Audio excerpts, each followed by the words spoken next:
You're watching the Mr. Quality Guy YouTube channel.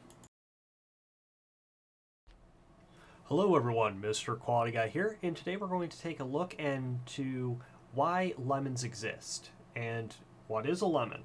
So, sit back, relax, and we'll get right to it. Alright, so the question is, why do lemons exist? Well, in order to understand why lemons exist, we need to first understand what a lemon is. So, what is a lemon? Lemons are a product of lemon laws. Lemon laws are laws that provide a remedy for purchase of cars and other consumer goods in order to compensate for products that repeatedly fail to meet standards of quality and performance.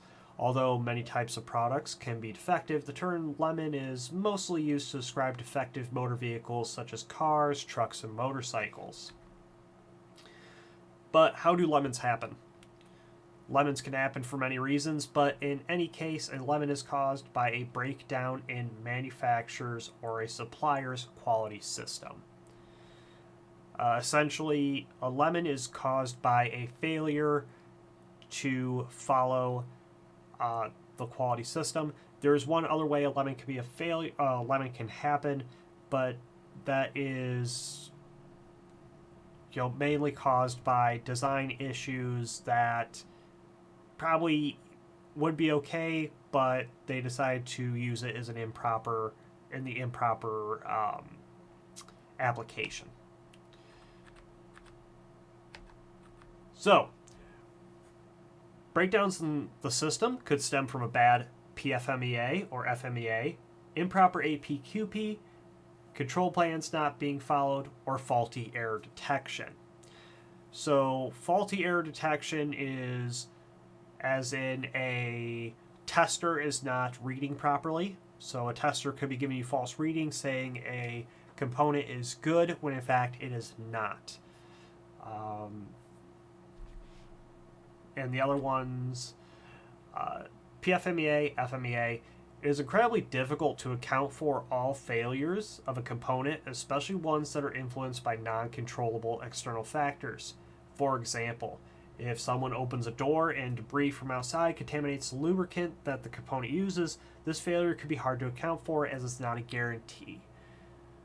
When we talk about failures from external factors, stuff like that will probably not end up being in an FMEA or PFMEA because it's something that's not going to be thought about. But it is known and widely accepted that we understand that if you're building parts for a transmission and you're filling it with transmission fluid, but the fluid's contaminated, you're going to have problems and it's going to destroy components. It may not be immediately. It may take a while. But there's a reason most lemons are lemons before 10,000 miles. That failure is going to show up quick. And those failures can be caused by something as simple as contamination of fluids that will end up destroying components. I've actually been a part of one of these issues that were never caught. I worked in a machine shop, and during the winter months, every so often, a mill that was being run, the parts would end up being oversized, and no one knew why. It was incredibly random. It would be one run be oversized. Well, I ended up figuring out through looking at everything that when one of the bay doors would open in the winter, it would blow cold air. It would cause the parts to shrink enough to cause them to go 100 microns oversized. Now, that's not a lot, but when your tolerances are 50, you've blown your tolerance. And so stuff like that is something that never would have been thought of in an FMEA or PFMEA. And then failures in APQP and control plans. So APQP is the Advanced Process Quality program. Essentially, it's a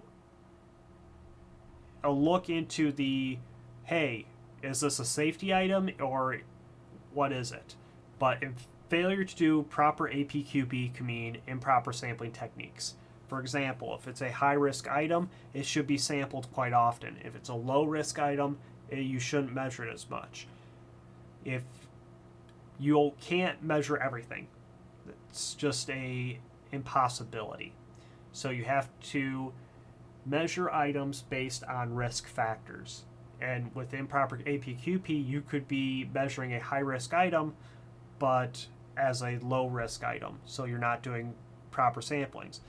On the inverse, you could be measuring a low-risk item under a high-risk item program. So you could be over-measuring it. When we get to control plans, the associate could not be following a control plan, which could mean improper installation of components. For example, clips could be something like a clip that clips something to a panel, could be put on upside down, and though it would work, it may not work as intended and can cause issues later on. APQP should be done annually for each supplier to determine the risk factor that the components the supplier makes are within print specifications.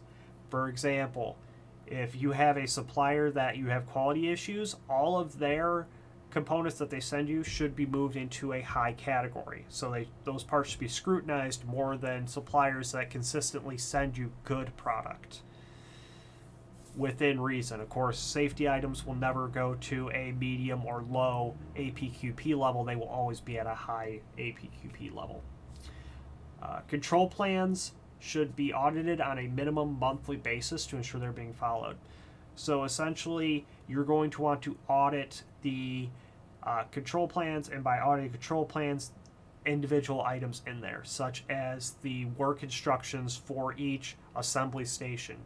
You want to make sure that your associates are following those work instructions to ensure that the components are being put together consistently. When you have one person put a component together differently than another, what you could have is a quality issue where one is correct, one is not. So everything that associate is putting together could be incorrect or could be potentially faulty. It is something to consider. So that's just a basic look on some of the ways lemons are created. So thank you guys for watching, and I'll see you next time.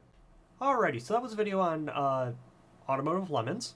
I hope you guys enjoyed. If you're interested in learning more about these topics, don't hesitate to hit the like and subscribe button. So, thank you all for watching, and have a great day.